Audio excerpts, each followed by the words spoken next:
I'm sorry. I can't find the words. That's okay. Let me just think about it for a second. Then Okay. I'd like to answer it Okay. because I know I've had different feelings about it at different points in time. Right.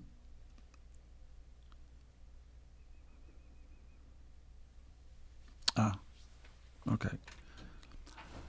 Well, looking back on it, with the passage of time, to me, it just seems like I was like I fell into a tub of butter, like New Englanders like to say. So many things happened in such a short period of time that made it possible to be able to make that record. And I hope that today's musicians, the younger generation of musicians, can have the good fortune to have all the good things happen to them that happened to me. Because I just feel like at times I was the luckiest kid alive. And that's about it.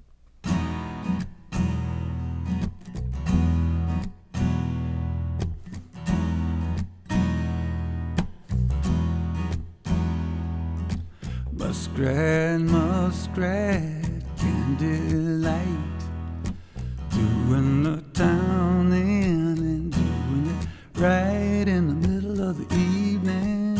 Yeah, yeah, yeah. Gets pretty pleasing. Muskrat Susie and Muskrat Sam do the jitterbug out at Muskrat Land, and they shimmy. Sammy's so skinny, and they whirl and they twirl and they tango, singing and jinging a jango, floating like the heavens above. It looks like muskrat love. Whoa, whoa.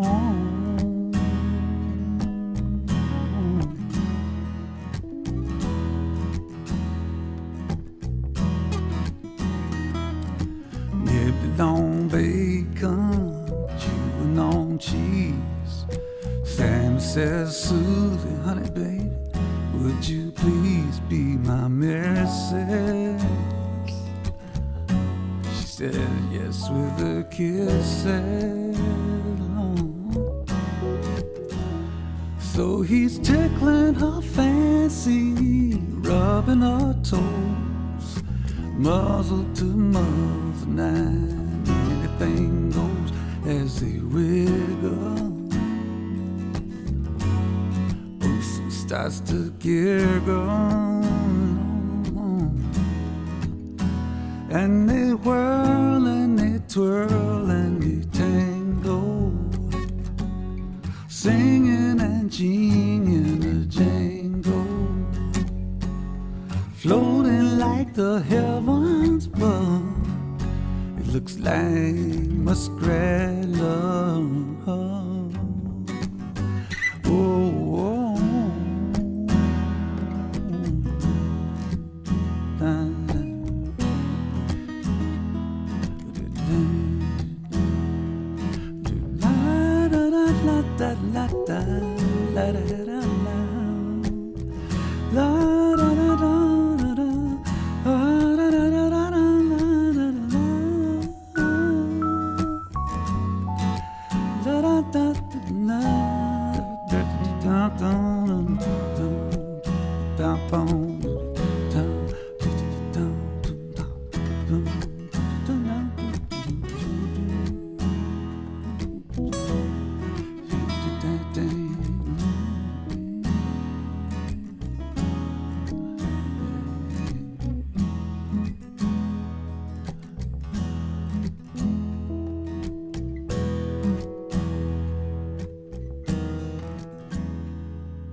nice outro.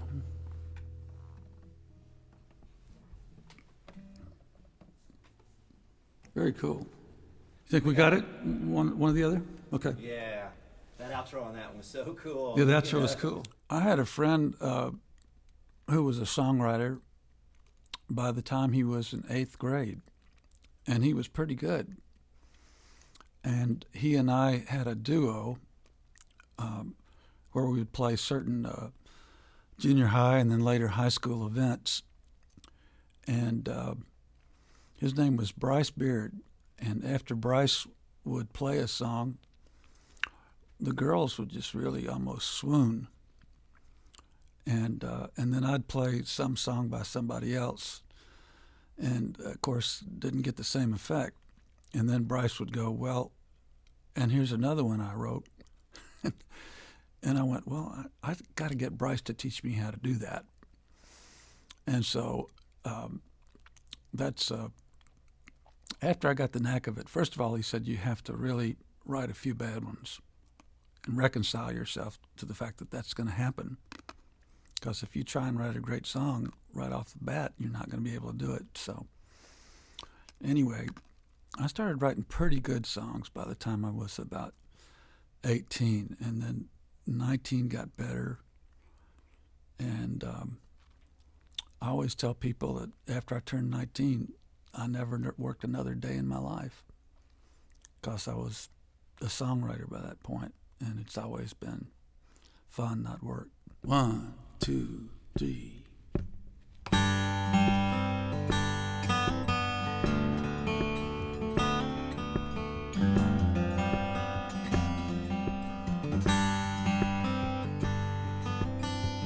I wish I was a millionaire to play rock music, grow long hair. I tell you boys, I'll buy a new Rolls Royce. Pretty women that come to me, I'd give them all the 3rd degree. I'd give them satin sheets to keep them off the streets, keep them off their feet, too.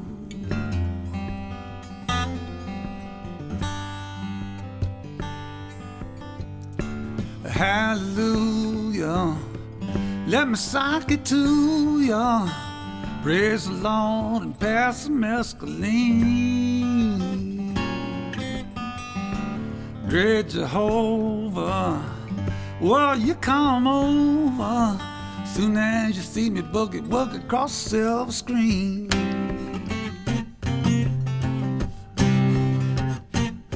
Yeah, yeah. Hang 'em high, hang 'em low.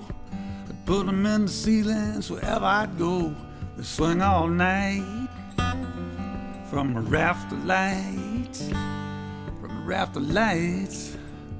way up there in the raft of lights.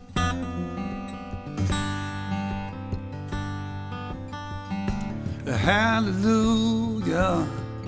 Oh, hey, what's it to ya? You got your coffee, me, I got the fine Spanish tea. Great Jehovah, well, you come over soon as you hear me playing my calliope.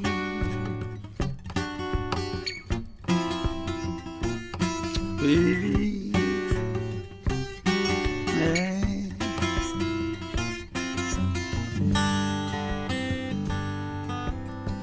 I wish I was a millionaire and play rock music, grow long hair.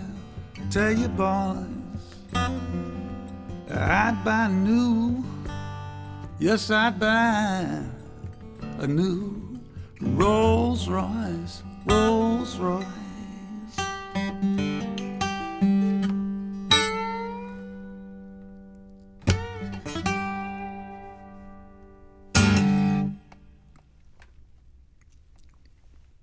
'70 was a magic year, and in fact there's a book written about 1970, and they use 4 separate acts and take a song from each one of them. But music by that time was just so much a part of the youth culture after going through the 60s. And Austin had a venue that I discovered, I guess, 6 weeks into the second semester of college called the Checkered Flag. And they had a band called Three Faces West, which had Rick Fowler, Wayne Kidd, and this guy named Ray Hubbard, who later became Ray Wiley Hubbard. And then there was another band called Frumux, which was Steve Fromholz and Dan McCrimmon. And that duo was amazing. And the guy that booked the talent was named Siegel Fried. He worked for Alan Damron and Rod Kennedy. And Siegel got me to open from them. And these guys were just a few years older than I was, but to me, they were so evolved compared to where I was. And so it was like, going to a different type of college class. It was like graduate studies in performance and songwriting and entertaining. And so I got to learn from some of the best is the way that I look at it. And boy, that club was packed, no matter who they had in there. And so I don't know if I'd be a songwriter if it wasn't for the Checkered Flag, but that was the scene. And I just moved to Austin to go to school to give it a second shot because I dropped out my first semester. And Austin at that time was rated the most economical college town to live in the country. And it had great Mexican food, incredible barbecue, beautiful women, Barton Springs, Lake Travis to go swim in. It was like, heaven. And I remember sitting out on the banks of the Barton Springs one day. I was talking with Ray Benson after he'd moved his band here, Sleep at the Wheel from California. And we were just speculating about when the world was going to discover Austin, because it was too good of a secret to stay, like that forever. So it was amazing. When I told my parents that I'd been given a slot every once in a while to open for these bands at the Checkered Flag, and that I was contemplating dropping out of school, and this time I was really serious because I threatened not to go back to school. My parents figured they should come down and see what was going on. And my father asked me, he said, "So how much are they paying you here to open for these guys?" And I said, well, $5 a night. But he said, $5 a night? He said, "You can't live on $5 a night." And I said, "Well, I know, Pop, but it's going to change." And so after the show, he made it a point to get Siegel Fry's attention and sat it down and said, "Now tell me what my boy is getting into here. What are you guys doing with? What do you think? Does he have any talent?" And Siegel said, "Yes, I think he's going to go places." And my father said, "Well," he said, "y'all seem like you have a very successful place going on here, and my son enjoys being a part of it. And but I tell you what, I'm going to stay in touch with you, Mr. Fry, and check on his progress." And so that kind of put some pressure on Siegel, and he the next fall he got me on this thing called the National College Coffee House Circuit. And I was on there, Keith Sykes was on there, Townes Van Zandt was playing it. And it was this deal where you'd go spend a half a week or a whole week at a college, and you'd stay on campus, but you'd perform for people there in the coffee houses, which was a big deal at that time.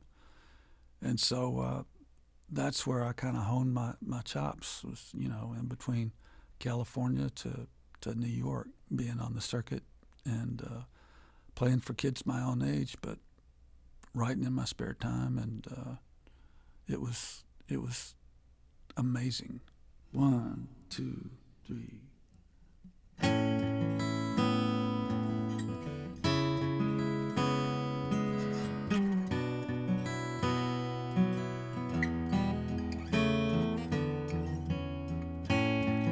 Look in any corner, look in any place, look in any city, find a pretty face, and then come around to my house, and I will show you more my love adore.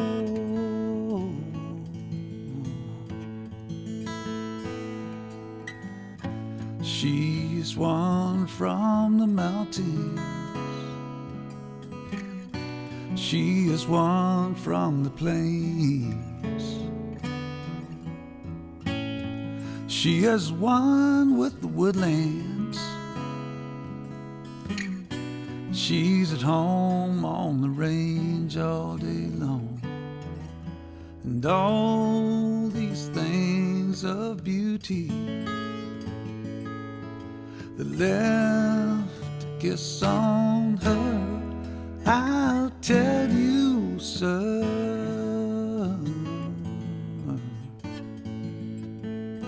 And I say, Lord, she is as sweet as one of her pecan pies. Listening to her laughter, I get hypnotized. Goodness knows I love my angel eyes. I love my angel eyes, oh yes, yes I do. She is understanding,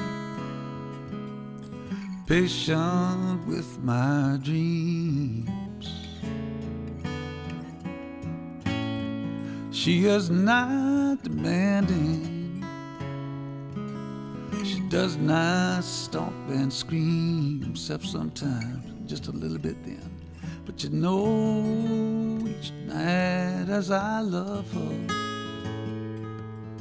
I thank the great divine that she has mine.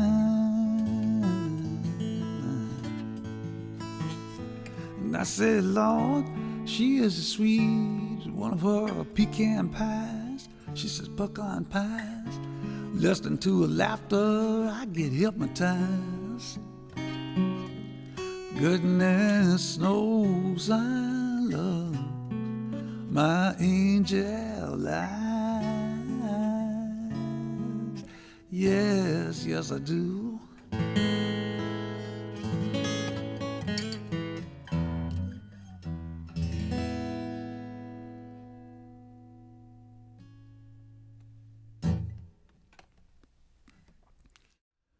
What I remember about going into the recording studio was that I'd gotten in way over my head because I was signed by Leon Russell. I had actually auditioned and made a demo for Greg Allman and his group, the Allman Brothers. Their first record hadn't done that well. And so, if the next record didn't do a lot better, he wasn't sure but that he might end up being a producer. And without really knowing that it would get her in trouble, Denny Cordell's secretary got me an audition with Peter Asher because her best friend was Peter Asher's secretary. And I auditioned for Peter, and he wanted to take me in the studio. And so then I played for Denny and Leon, and they liked me. And I probably did my best audition for them because I really didn't know who they were. And so because they both knew that I'd done an audition for Peter and Greg, they gave me my own publishing company in order to sign with Shelter and put me in the room with some of the best studio musicians in the world. I mean, I didn't know who Jim Keltner or Carl Radle were at that time, but it turns out they were two incredible musicians, being one of the best drummers and one of the best bass players in the world. I recorded a song with James Taylor's rhythm section with Russ Kunkel and Lee Sklar. And, I mean, these people were much better than I was. And so, you know, I really had to hit my marks. And although I knew how to write at that point and play live, going into the studio was a whole different deal. And so, you know, it was kind of like once Leon signed me, he said, okay, now let's see what you can do, you know, and he kind of threw me in the deep end is the way I look at it. And so it was sink or swim. 1, 2, 3.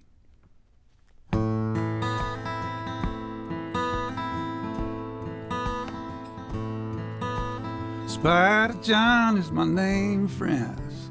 A member tweet Fritz, and I sure would be obliged if I could share your company.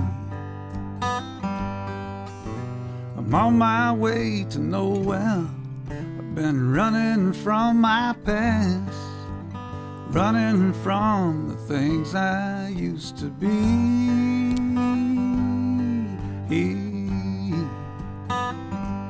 Now I know my words sound strange to you.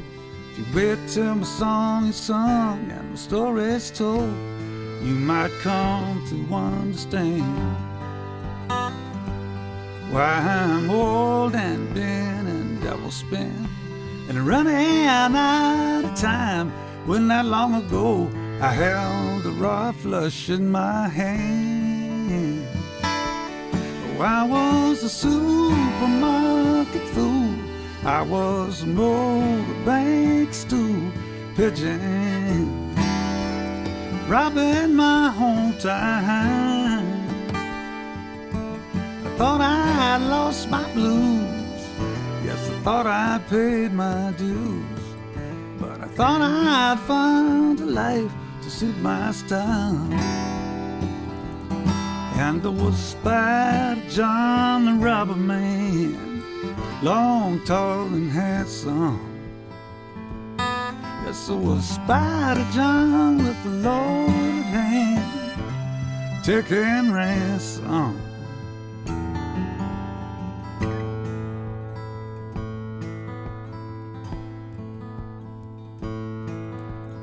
And one day I met Diamond Lil.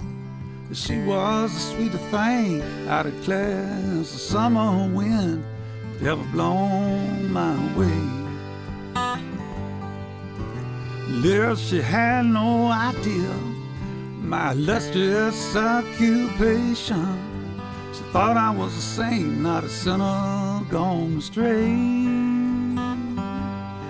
Hey, yeah. The spider, he loved his lily so much he could not confess his sins, for he knew if he did, the lady would surely take her leave. To know that the word got around, Lily left town and never saw him again, tossing and turning and causing his heart to grieve. I was a supermarket fool. I was a motorbike stool pigeon, robbing my hometown. I thought I lost my blues. Yes, I thought I paid my dues. But I thought I'd found a life to suit my style. And there was Spider John the robber man, long, tall, and handsome. Yes, there was Spider John with a loaded hand, taking ransom.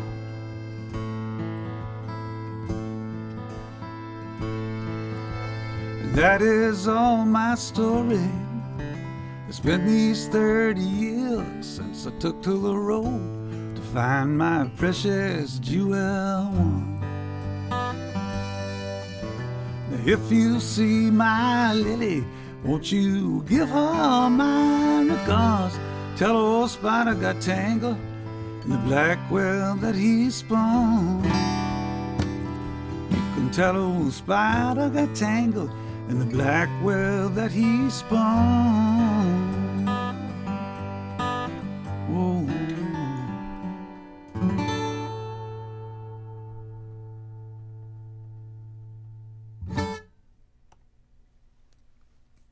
I remember mostly about those sessions, apart from feeling that I was in the deep end of the pool and kicking as hard as I could, that Denny and Leon, realizing that, they put out an SOS to John Cale, who is better known as J.J. Cale. They said, this guy's, he might be going down for the third time, so you got to come out and help us do something with him. So Cale went to Sunset Sound with me and immediately went to the control room couch, and every session he'd just lay down and take a nap.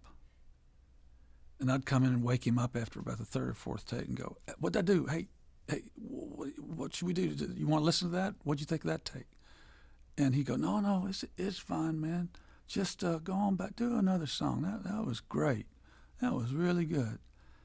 And finally, after I did that about 3 or 4 times with him, I started to relax and enjoy the experience of being in there. And that's when the session started working. So although he is not credited, and he should be on that record, I really remember how much that he helped me make those recordings. To have a bit hit song, I'm not sure what that would be like. No, I'm just kidding. Well, it's interesting because America recorded Muskrat Candlelight, and they did a great version of it. I don't think that George Martin was producing them quite at that point. I know that he and Jeff Emmerich remixed it and put it on their greatest hits, but it did okay. But before they released it, Warner Brothers came to me and asked me if they could change the title to Muskrat Love.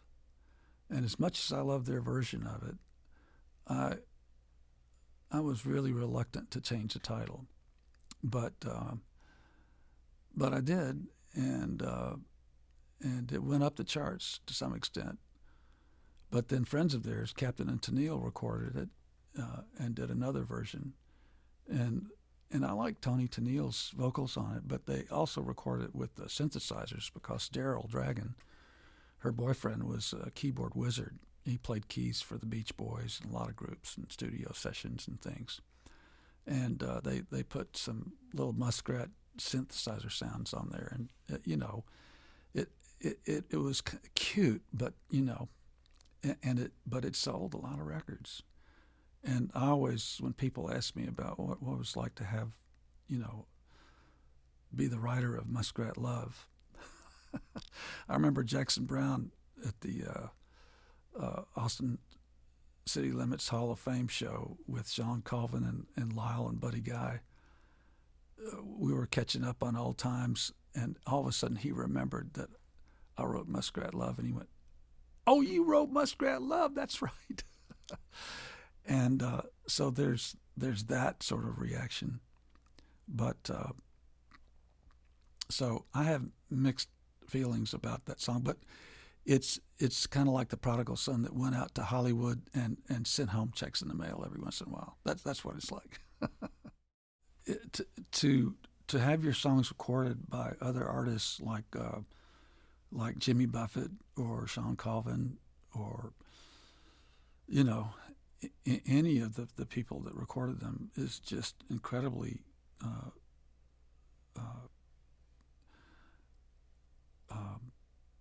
I don't know if I can even put it into words, but I'm very honored that people would think enough of it to record it. And I always really enjoyed hearing a new recording by another artist.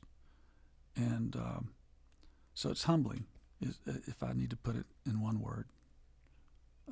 And I feel very honored that I might have influenced some people. 1, 2, 3, 2.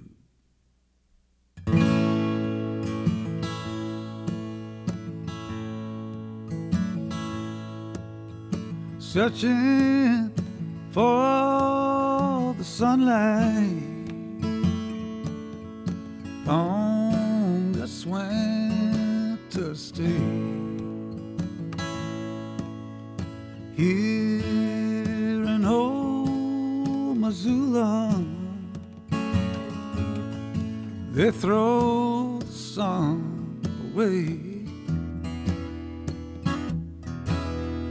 Come the morrow morning, I'm headed for the Bozeman Round, and it's a goodbye to old Missoula, sleepy town.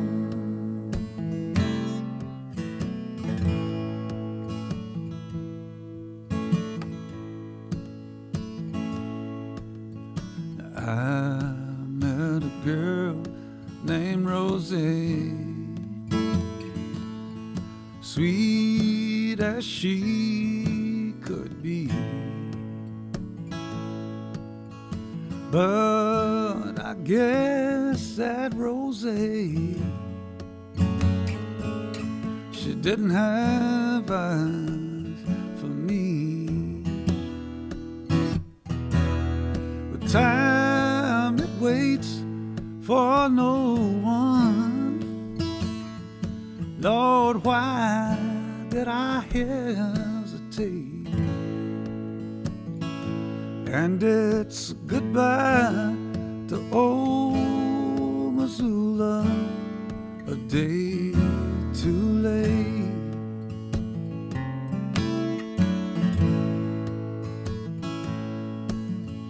Clouds that hang on the mountains, they make me lonesome inside. And these four walls that surround me, they leave me no place to hide. Oh Lord, Lord,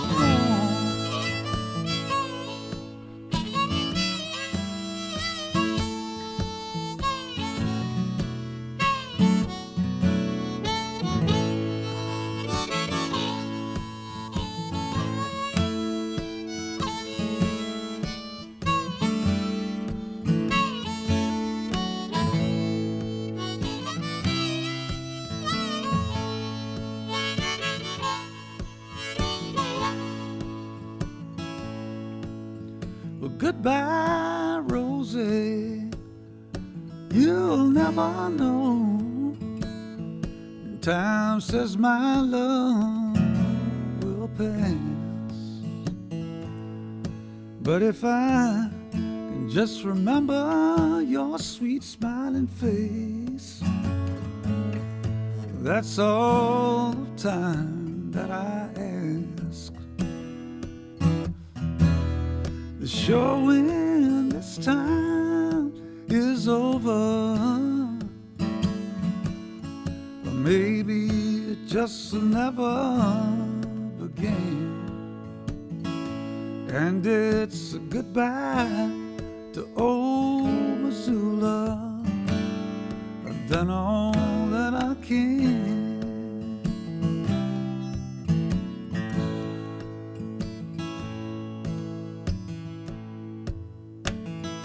And it's a goodbye to old Missoula, goodbye to old Missoula, well, goodbye to old Missoula, sleepy time.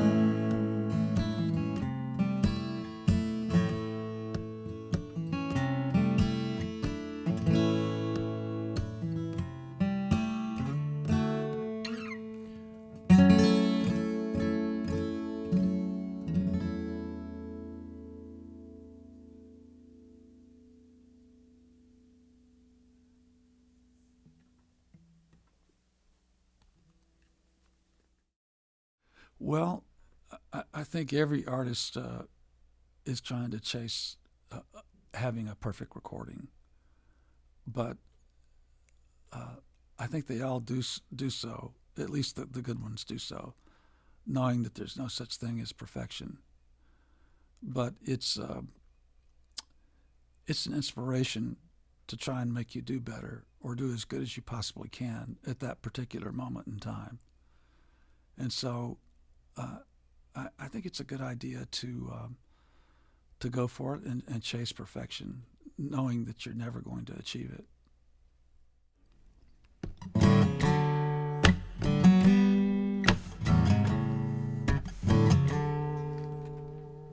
Okay. 1, 2, 3.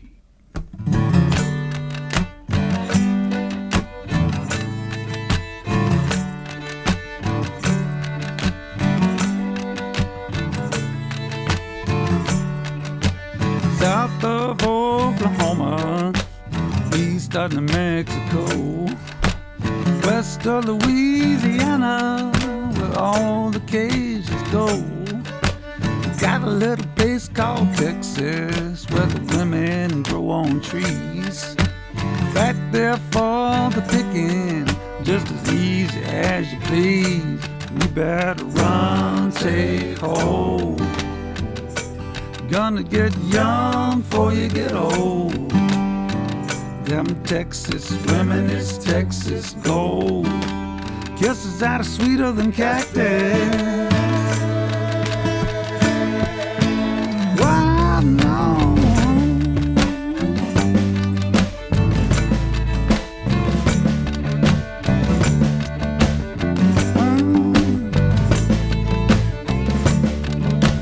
South of old dime bounce, you can find you a Cinderella, genuine Goldilocks. If you don't like love attachment, if the taste in women is strange, go on, spend your money, my friend, down in old range. You better tell it to the world. Gonna get a Lone Star girl with her cast iron curls and her aluminum dimple. It's so simple.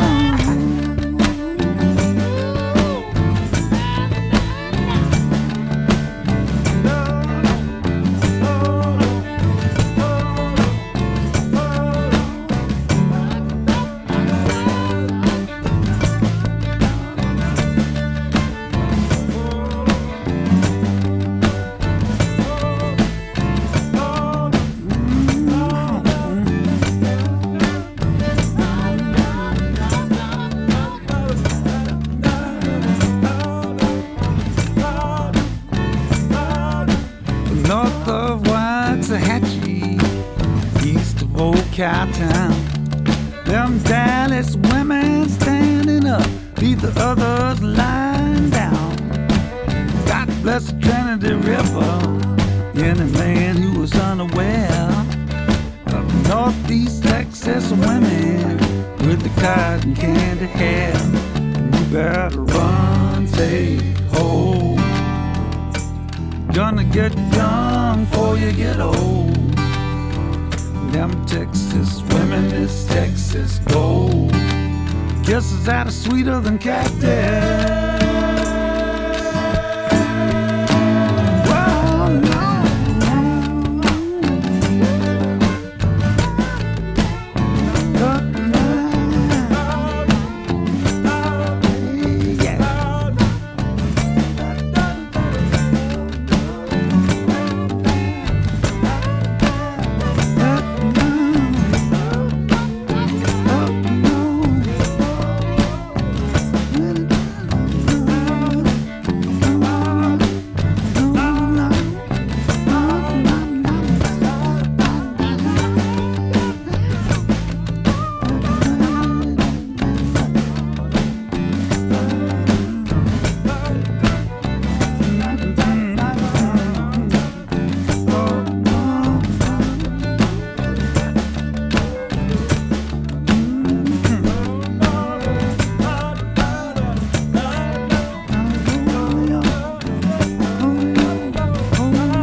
What about Captain?